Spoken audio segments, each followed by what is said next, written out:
Hey guys, today we're here with Dylan Alley at Chacho's Cantina, best nachos on the west side. Talking about his project, the Werewolf EP, as well as talking about his tattoos and how much he absolutely hates techno music.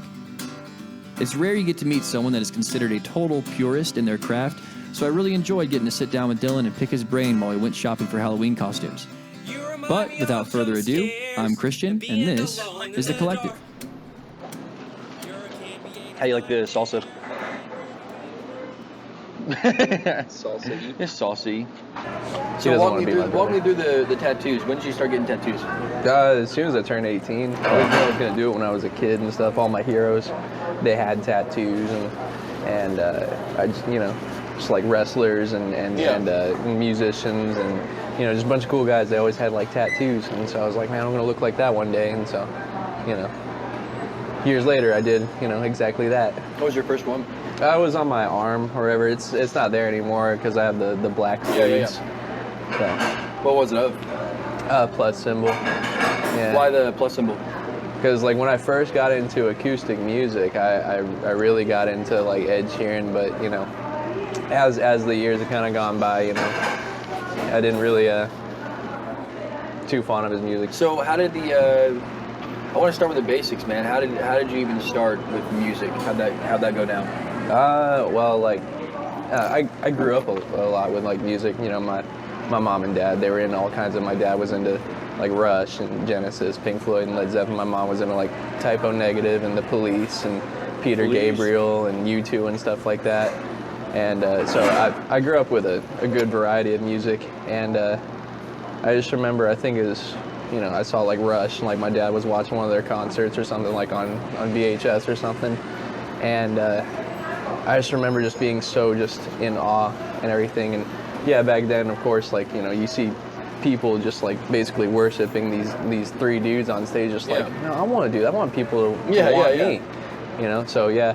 And then, as I got older, I was like, oh, well, I can obviously get chicks this way, And so that's why I started out doing the whole, yeah. But then I realized that it was kind of more than that. That it was a good way to chronicle my feelings and make something good out of it. Why so as far as the EP goes, it has been successful. What has been the coolest part about like the post EP, the EP releasing, doing the shows, this whole season? What's the coolest part to you about the whole process? Probably going to shows and like after shows, being able to actually hand people stuff or say like, you can find my music here. Before I couldn't do that.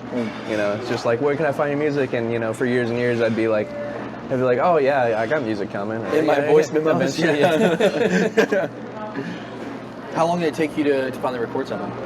I don't know, because when I started music, playing shows like in 2014, and then I kind of quit for a bit. I just had a lot of stuff just kind of just bothering me, and then in my personal life, and then also I was kind of just a sore loser. I was just like, nobody cares about me. I ended up coming back in like 2018, and then I don't know what I did differently or whatever, but ever since then. I'm not saying that like, oh, I'm so great, but people have gravitated towards it. Yeah. Do you think you write better when you're going through it, or have you ever been able to write a song when you're like in a good place, you're happy? Yeah, I'm just gonna make this. I write better when I'm happy, Really? But it could be a sad song, it could be a happy song. I still write better when I'm happy. Why is that? I don't know. That's just Thinking kind of how clearer? it's always works, and I think it's just because like it's just like I want to do this. Like this is awesome. Rather than viewing it as work or just like, I'm not in the mood to write a song right now, like I can't do this right now. Yeah. What advice would you give to, whether it's 16-year-old you or 16-year-old some kid in his bedroom writing music, Just write a lot, as much as you possibly can, and play a lot, as much as you possibly can and stuff. If you could get rid of one music genre, like it's gone forever, right now you leave the table, it's gone, no more, what genre would you get rid of? I guess like techno. Yeah. Just any, like all form, like dubstep, techno, EDM. Yeah, it just doesn't do anything for me. Yeah, all that kind of stuff. Yeah. I mean, I'm pretty, I'm pretty sure it's fun. Some people get down to that stuff. Oh yeah, when they're drunk and stuff like that. Yeah, I'm Or pretty all sure other it's things. good. Yeah. But tell you what, let's go ahead and I know we want to go look at some costumes. We're gonna go to Spirit Halloween. Let's do it. All right, sweet.